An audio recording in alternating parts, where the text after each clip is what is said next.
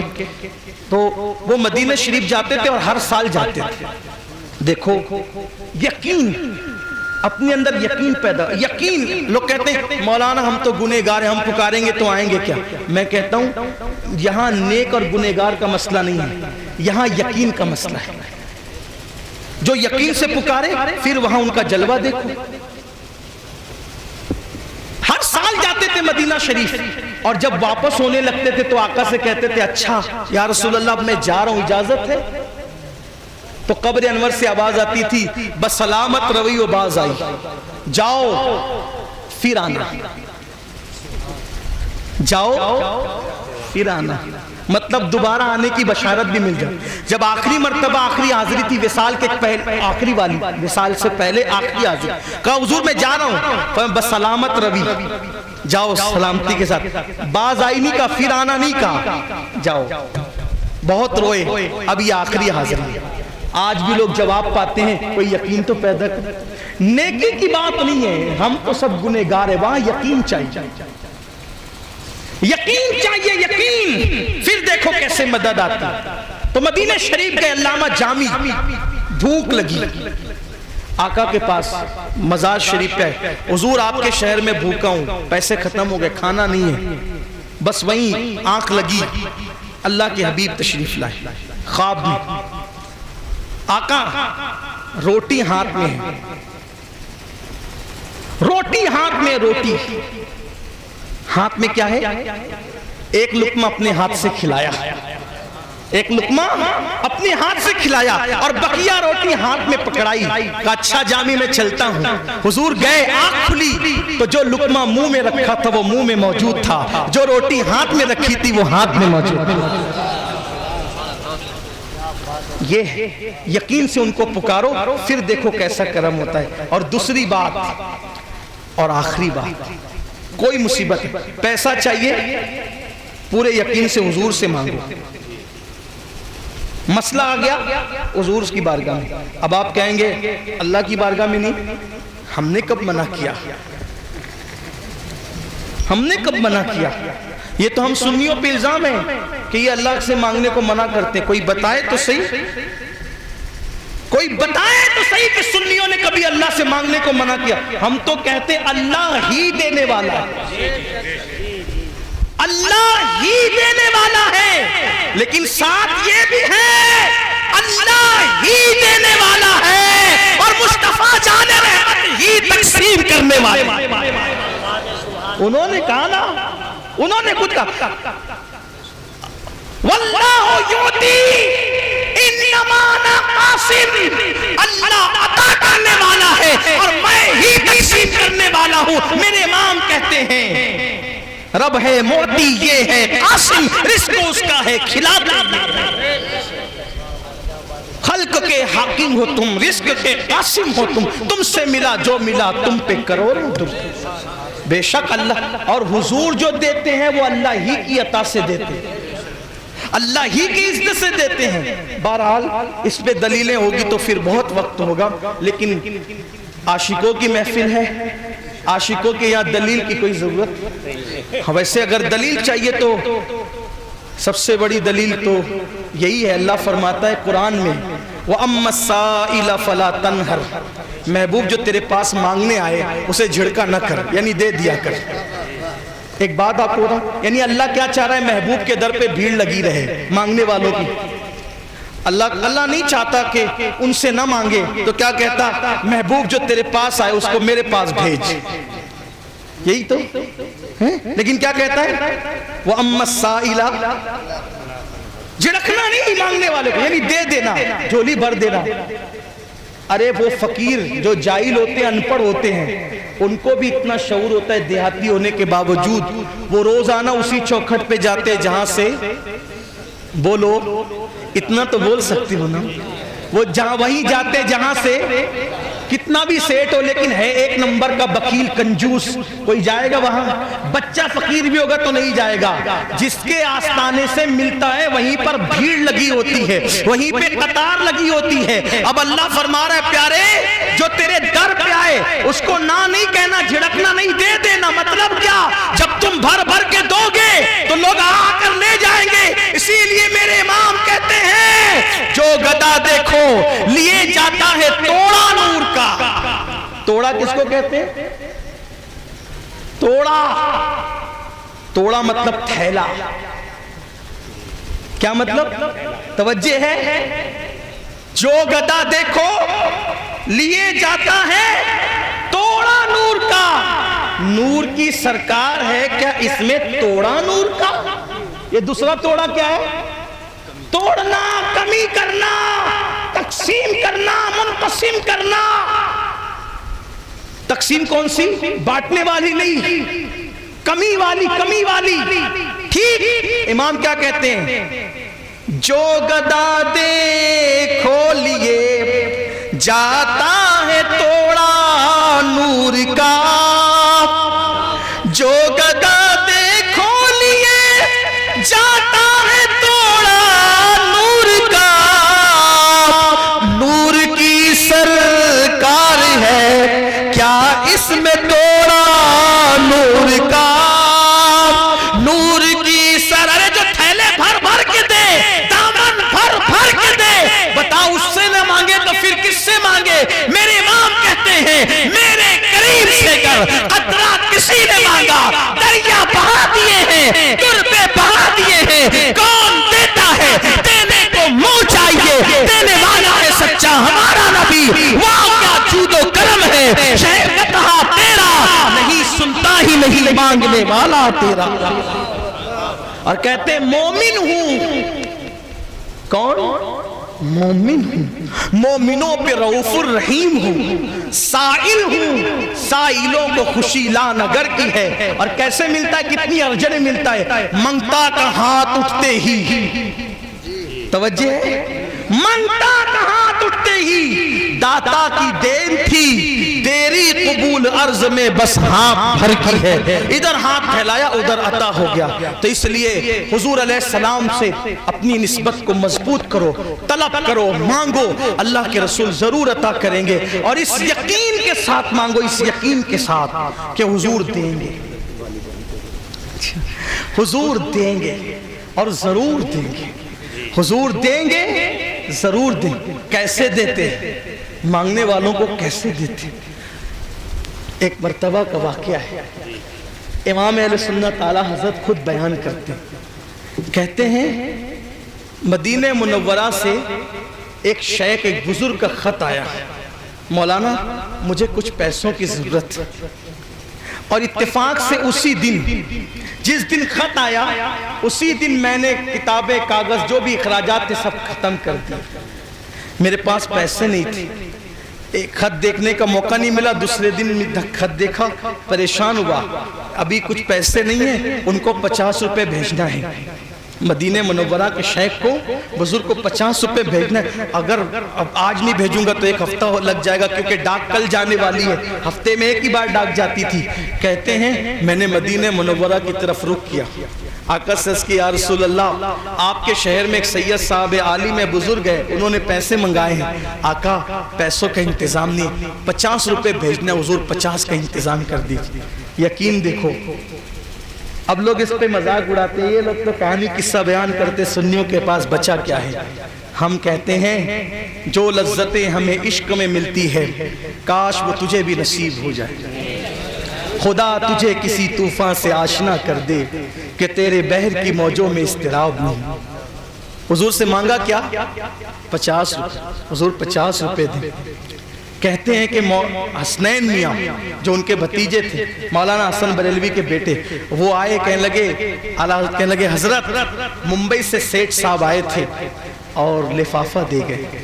ارے ممبئی سے سیٹھ صاحب آئیں گے تو مل کے جائیں گے، بغیر ملے کیسے لفافہ؟ لیکن قربان میں ان کی بخشش کی، مقصد بھی زباں پر آیا نہیں، بن مانگے دیا اور اتنا دیا، دامن میں ہمارے سمائے۔ لفافہ کہتے ہیں جب میں نے کھول کے دیکھا تو اس میں 51 روپے تھے، کتنے تھے؟ مانگا کتنے؟ ملے کتنے؟ کہتے ہیں میں حیران رہ گیا کیونکہ میری توجہ تو لفافے کے اندر 50 بھیجنے پر تھی، لیکن یہ بھول گیا تھا ڈاک کے ذریعے سے لفافہ بھیجنا تھا تو اس پر 1 روپے کا ڈاک بھی لگتا تھا، وہ میں بھول گیا تھا۔ میرے نبی نے لفافے کے اندر کے 50 بھی دیے اور ڈاک ٹکٹ کا 1 روپیہ بھی عورت پر۔ جو کہہ سکا نہ لب سے ملی وہ مراد بھی، میرے سکوت پر بھی شاہ کی نظر گئی۔ دیکھو حضور سے مانگو یقین، یقین چاہیے۔ حضور شیخ الاسلام والمسلمین سید مدنی میاں صاحب مقدس اللہ العالی کا ایک شعر ہے، بہت پسند ہے مجھے، کہتے ہیں یقین والے کہاں سے چلے کہاں پہنچے، یقین والے کہاں سے چلے کہاں پہنچے، جو اہل شک ہیں اگر میں مگر میں رہتے ہیں، جو اہل شک ہیں اگر مگر کرتے، شک میں مت رہو، یقین پیدا کرو۔ مولانا صاحب نے ایک حکم فرمایا ہے، اجازت دے تو اس کو پورا کر دو، ہے اجازت ہے اس کو پورا کر، مگر یاد رکھیں یہ یقین، یہ عشق، یہ کیسے ہوگا، یہ کیسے ہوگا؟ آپ ماں باپ کو تڑپائیں گے گھر میں، ماں باپ کو ترسائیں گے اور آپ کا عشق پورا ہو جائے گا؟ نا، نہیں ہو سکتا۔ کیوں؟ اس لیے کہ ماں باپ سے محبت کا حکم محبوب نے دیا ہے، ماں باپ سے محبت کا حکم محبوب نے دیا ہے۔ مجھے حکم دیا مولانا نے ماں باپ پہ کچھ کہیں تو مجھے ایک بات جو بہت پسند ہے، اگر آپ کہیں تو اس کو بیان کریں۔ جیسے عاشق رسول، توجہ سب ساتھ دیں گے نا میرا؟ بس یہی ایک بات، ایک واقعہ، زیادہ لمبی نہیں، حکم ہے وہ بھی، اور میں اپنے علماء کا حکم نہیں ٹالتا کیونکہ علماء کی جوتیاں سیدھی کرنا یہ میرے لیے نجات اخروی کا ذریعہ ہے۔ علماء نائبین رسول ہیں، ان کی بات بڑی ہے، ان کا حکم ہے۔ ایک ہی بات مجھے بہت پسند ہے، اگر مجھے لوگوں کے بور ہونے کا خیال نہیں ہوتا تو میں ہر تقریر میں اس کو بیان کرتا، لیکن چونکہ بات دوسری اس لیے بیان کرنی پڑتی ہے کہ لوگ بار بار سننے آتے ہیں تو سوچیں گے یار وہی سناتے ہیں، حالانکہ وہی میں بھی بڑی برکت ہے، لیکن بہرحال لوگوں کا خیال کرنا پڑتا ہے، اپنی پسند نہیں، لوگوں کا بھی خیال۔ تو یہ مجھے بہت پسند ہے، میری پسند کی آج سن لیں۔ عشق رسول کب دل میں پیدا ہوگا؟ اللہ کے بندوں سے محبت کرو گے تب، اور پڑوسی سے محبت، جانوروں سے محبت، عشق رسول اس کے بغیر مکمل نہیں ہو سکتا۔ تو ماں باپ کی محبت کے بغیر عشق رسول کیسے مکمل ہو سکتا ہے نا یہ بات؟ اب ہم کیا کر رہے ہیں؟ جس لڑکی سے ناجائز تعلقات پیدا کر لیا ہے اس کو 25 ہزار کا موبائل لا کر دیں گے، ٹھیک، ہنسنے کی بات نہیں ہے، شرم کی بات۔ اللہ کو کیا منہ دکھاؤ؟ اس کو گفٹ کرو گے، اس کے پاس گھنٹوں فون پہ باتیں کرو گے، اور ماں انتظار کر رہی میرا بیٹا آئے گا بات کرے گا، خیریت ہی پوچھنے والا کوئی۔ میں کہتا ہوں ماں کو گفٹ دو نہ، لے جا کر ماں کو گفٹ دو، اس کا سینہ چوڑا ہو، اس کا ابا کو گفٹ دو لے جا کر، ان کا سینہ چوڑا ہو۔ میرے والد ابھی خود بھی کماتے ہیں، ان کے 5 بیٹے ہیں، ان کو سب کہتے ہیں گھر بیٹھو، تو وہ نہیں بیٹھتے، کہا کہ نہیں میں اپنا کماؤں گا، تمہارے بچوں پہ بھی خرچ کروں گا۔ اس کے باوجود بھی وہ ہمارے بچوں پر سینکڑوں روپے خرچ کرتے ہیں، پھر بھی میں ہر ہفتہ جمعہ کے دن پابندی کے ساتھ ان کو نذرانہ پیش کرتا ہوں، اور اتنا کما لیتے ہیں، لیکن اس کے باوجود بھی جب میں نظر پیش کرتا ہوں تو ان کے آنکھیں چمک جاتی ہے، اور وہ جو دعا دیتے ہیں وہ الفاظ تو میں ذکر کر ہی نہیں سکتا۔ اسی طرح میری امی کو ہر سال کسی موقع پہ کوئی قیمتی تحفہ، اس لیے کہ تحفے تو ہم سب کو دیتے ہیں، ذرا ان کو بھی تو دو جنہوں نے زندگی کا تحفہ دیا، جنہوں نے سینے کا دودھ پلایا، جنہوں نے انگلی پکڑ کر چلنا سکھایا۔ بلکہ میں تو میرے بچوں سے کہتا ہوں کہ دادا کو گفٹ دینا تو تمہارا ہاتھ دادا کے ہاتھ سے اوپر نہیں ہونا چاہیے، دو تو ہاتھ نیچے کر کے دو، اس لیے کہ اوپر والا ہاتھ بہتر ہے۔ جس نے تیرے باپ کو چلنا سکھایا اس کے ہاتھ سے تیرا ہاتھ کبھی اوپر نہیں ہونا چاہیے۔ اور اپنے بچوں سے اس لیے گفٹ دلواتا ہوں، نظر پیش کرواتا ہوں تاکہ ان کو عادت پڑے۔ یہ تربیت کا حصہ ہے۔ میں واللہ کوئی بتانے کے لیے نہیں کر رہا، بتانے کی چیز ہی نہیں ہے۔ میں اگر اپنا دل بھی کاٹ کے دے دوں تو حق بھی ادا نہیں ہو سکتا، لیکن آپ کی ترغیب کے لیے اس کو یہ دیا، اس کو وہ دیا۔ ان کو کیا دیا جس نے سب کچھ دیا؟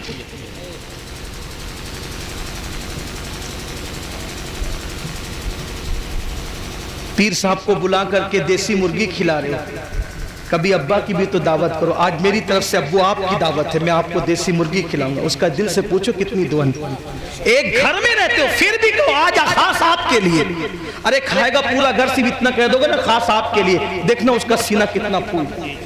اور یہ بھی یاد رکھنا میری قوم کے جوانوں، کسی کی دعا کی قبولیت کی گارنٹی نہیں ہے اس دور میں، لیکن میرے نبی نے فرمایا تمہارے ماں باپ دعا کر دے۔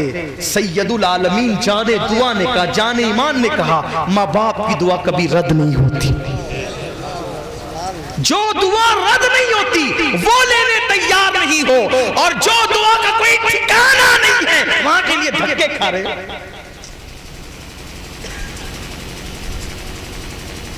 ہمارے ہاتھ چومنے کے لیے اتنے تڑپتے ہو، بے چین ہو، ایک دوسرے کو دھکے مارتے ہو، کبھی اپنے ماں باپ کے بھی ہاتھ چومتے ہو؟ یہاں ہزاروں ہیں چومنے کے لیے، چمواتے چمواتے چمڑیاں لال ہو جاتی ہے خطبہ کی، علماء کی، پیروں کی۔ ارے اس کے جا کے چوم جہاں تیرے سوا کوئی نہیں، اور سب کے سامنے جب تو اپنی ماں اپنے باپ کے ہاتھ چومتا ہے تو وہ ادھر ادھر دیکھتے، کوئی دیکھ تو رہا ہے کہ میرا بیٹا میرے ہاتھ چومتا ہے، لیکن ان کا دل خوش نہیں کرنا، سب کو خوش کرنا۔ اور یاد رکھنا سب کو خوش کر لو، اللہ راضی نہیں ہوگا، حضور راضی نہیں ہوں گے۔ کب تک؟ جب تک ماں باپ خوش نہیں ہو جاتے۔ ماں باپ کی خوشی میں اللہ کی خوشی ہے، ماں باپ کی ناراضگی میں اللہ کی ناراضگی ہے۔ اللہ دکھتا نہیں ہے، اللہ کی رضا دکھتی نہیں ہے، کیسے پتا کر چلے کہ وہ راضی ہے کہ ناراض ہے؟ یہ دیکھو ماں باپ خوش ہے تو اللہ بھی خوش ہے، اس کا رسول بھی خوش ہے۔ ماں باپ ناراض ہے تو اللہ رسول بھی ناراض ہے۔ جس کے ماں باپ ناراض ہو اللہ ان کی نمازیں رد کر دیتا ہے۔ تو وہ ایک واقعہ جس کا ذکر کرنے چلا تھا، حضور کا عشق ماں باپ کی محبت کے بغیر پورا نہیں ہوتا۔ تو مجھے وہ واقعہ جو بہت پسند ہے، آپ نے شاید سنا بھی ہوگا، چونکہ یوٹیوب پر آپ لوگ مجھے سنتے رہتے ہیں، آپ کی محبتیں ہیں، بلکہ کبھی کبھی جاتا ہوں تو لوگ کہتے ہیں وہ واقعہ سنا دینا ذرا۔ میں نے کہا میرے عزیز کوئی مشاعرہ سمجھ رکھا ہے کہ آپ جیسے غزلوں کی فرمائش کریں؟ یہ بھی کہتا ہوں لیکن پھر سناتا بھی ہوں، اس لیے کہ مجھے پتا ہے اللہ کے پہنچنے کا راستہ مومنوں کے دل سے گزر کے جاتا ہے۔ جو دل خوش نہیں کر سکتا اس سے اللہ راضی نہیں ہوتا۔ تو عشق و محبت کی دنیا میں ایک بہت بڑا نام ہے جو ہمارے آقاؤں کا آقا ہے، ہمارے پیروں کا پیر ہے، جس کو دنیا خیر التابعین سید التابعین حضرت اویس قرنی کے نام سے دنیا جانتی ہے۔ بڑا نام ہے اویس قرنی کا۔ یہ اویس قرنی وہ ہیں حضور کو کبھی دیکھا نہیں، حضور علیہ السلام کو دور میرے نبی کا پایا لیکن کبھی دیکھا نہیں میرے آقا علیہ السلام، کبھی نہیں دیکھا۔ اور تڑپ تھی میرے اور آپ جیسا جو عاشقوں کی فہرست میں سب سے نیچے ہے، سب سے کم درجے سے محبت کرنے کا، محبت کرتے ہیں، یہ ہے محبت کرتے ہیں۔ اس میں کوئی ہمیں چیلنج کرے گا تو اس کی زبان گدی سے کھینچ لیں، محبت کرتے ہیں، لیکن یہ ضرور ہے حق نہیں ادا کرتے جو حق ہے، ایک دم گرے پڑے درجے کے، آخری درجے کے، لیکن ہے محبت ہے، محبت ہے، بہت کم ہے لیکن بہت زیادہ ہے، بلکہ اتنی بھی کم ہے کہ اتنی کم بھی نہیں بتا سکتے کتنی، لیکن بہت تھوڑی سی۔ تو اپنے جیسا دعا کرتے اللہ لاک ڈاؤن جلدی سے کھل جائے۔ کیوں کھل جائے؟ تمنا یہ ہے 1.5 سال ہو گیا، سال میں 2 بار بلاتے تھے، کبھی 3 بار، کبھی 1 بار، اب 1.5 سال ہو گیا حاضری نہیں ہوئی۔ اللہ لاک ڈاؤن کھول دے تاکہ محبوب کے یہاں پہنچے، بس یہی تمنا۔ کچھ لوگ چاہ رہے لاک ڈاؤن کھل جائے تاکہ روزی روٹی شروع ہو. ہم کہتے ہیں بالکل یہ بھی ہونا چاہیے، لیکن روزی روٹی کا تو وعدہ ہے، ملنا ہی ملنا ہے. تیرے نصیب کا نوری ملے گا تجھ کو بھی، لے آئے جو حصہ جو شاہو گدا مدینے سے، لے آئے حصہ جو شاہو گدا مدینے سے، تیرے نصیب کا نوری ملے گا. نصیب کا تو ملنا، یہی دعا ہو رہی ہے. دکھا دے یا الہی وہ مدینہ پیاری بستی ہے جہاں پہ رات دن مولا تیری رحمت برست رہے، ان کے جلوے بسے ان کے جلوے، میرا دل بنے یادگار مدینہ، میری خاک یا رب نہ برباد جائے، پسے مرگ کر دے غبارے. اپنے جیسا گرا پڑا سب سے نچلے درجے کا گنبد خضرا دیکھنے کو تڑپتا ہے، اور جب یاد آ جاتی ہے تو دل چاہتا ہے کاش پر ہوتے تو اڑ کے چلے جاتے. تو اویس جیسا سچا جو عاشق ہی نہیں تھا، سراپا عشق تھا، عشق و محبت کے امام اویس کرنی روز تھے. امی آقا کی یاد آ گئی ہے، اجازت دیں تو حضور کو دیکھنے جاؤں. ایسے عاشق رسول تھے میرے جوانوں، جو جتنا بڑا عاشق ہوتا ہے وہ اتنا بڑا ادب والا بھی ہے. ایسے عاشق رسول تھے کہ لوگ ان کو پتھر مارتے تھے. پتھر تو لوگوں سے کہتے تھے لوگوں بڑے بڑے پتھر مت مارا کرو، چھوٹے چھوٹے مارا کرو. لوگ کہتے تھے اویس عشق کا دعویٰ بھی ہے، پتھروں سے ڈرتا بھی ہے. فرماتے تھے پتھر سے نہیں ڈرتا. میں نے کب کہا کہ مت مارو؟ میں تو کہتا ہوں مارو، بڑے نہیں مارو، چھوٹے. کہا کیوں؟ کہا بڑے مارتے ہو تو چوٹ آتی ہے، چوٹ آتی ہے تو خون نکلتا ہے، خون نکلتا ہے تو میرا وضو ٹوٹ جاتا ہے. بے وضو محبوب پہ درود کیسے پڑھوں؟ بے وضو محبوب پہ درود کیسے پڑھوں؟ چاہتا ہوں کہ چھوٹے پتھر مارو تاکہ زخم نہ آئے، خون نہ نکلے، تاکہ تمہارا کام بھی چلتا رہے، میرا کام بھی چلتا رہے. محبوب کا نام با وضو لیتا. ہائے ہائے کیا ادب تھا. اور جتنا ادب ہوگا اتنا عشق ہوگا، جتنا عشق ہوگا اتنا ادب ہوگا. اور پھر ماں کا کتنا خیال. دن بھر اونٹ چراتے تھے، جتنی تنخواہ پیسے اجرت ملتی تھی سب سے ماں کی خدمت کرتے تھے. اور اپنے لیے لوگ جو کپڑوں کی چندیاں پھینک دیتے ہیں اس کو اٹھا کے دھلتے تھے اور پیون لگا لیتے. اور لوگ جو کھجور کھا کے گٹلیاں پھینک دیتے تھے اس کو ڈھونڈتے تھے، دھوتے تھے، کوٹ کے پھانکتے تھے، اس پہ پانی پی لیتے تھے. پورے پیسے ماں باپ پہ خرچہ، ماں پہ خرچہ کرتے، پورے پیسے ماں پہ خرچہ کرتے تھے. اور آج تھوڑی سی دولت آتی ہے ماں سے چھپا کر، باپ سے چھپا کے. کتنی حیرت ہے جب ہم گھر میں نہیں ہوتے تھے اور اچھی چیز آتی تھی تو ماں ہمارے لیے چھپا کے رکھتی تھی. اچھی چیز آتی تھی ماں ہمارے لیے چھپا کے رکھتی تھی. اور آج ہم اچھی چیز لاتے ہیں اپنے بچوں کے لیے تو ماں سے چھپا کر لاتے ہیں، ماں نہ دیکھ لے. اگر 4 آم آتے تھے، 4 آم آتے تھے، 5 کھانے والے ہوتے تھے، چاروں بچوں میں ماں 4 آم تقسیم کر دیتی تھی. اور ایک بچہ کہتا تھا ماں تم بھی کھاؤ نا، تو ماں کہتی تھی بیٹا مجھے آم اچھے نہیں لگتے، مجھے آم اچھے. مٹھائی سب کو بانٹتی تھی. غربت کا پہلے تو غربت کا ماحول تھا، اب تو دولت اب ہے. مٹھائی سب کو بانٹتی تھی، سب کو دے دیتی تھی، خود کے لیے کچھ نہیں بچتا تھا. کوئی بچہ اگر وفادار کہہ دے ماں تم بھی کھاؤ نا، بیٹا مجھے مٹھائی اچھی نہیں لگتی، اچھی نہیں لگتی مجھے. ایسی ماں آج اس کے لیے جب ہم نہیں کھاتے تھے ہاتھ سے کھلا، منہ پھیر لیتے تھے، منہ پکڑ کے کھلا، میرا لال، میرا چاند، میرا جگر کا کھا لے. اور آج ماں بیمار پڑتی ہے تو ہم قریب نہیں. یہی صلہ دی. یاد رکھنا اپنی جہنم بنا رہے ہو جہنم، اور صرف جہنم نہیں دنیا میں ذلت کا سامان پیدا کر رہے ہو.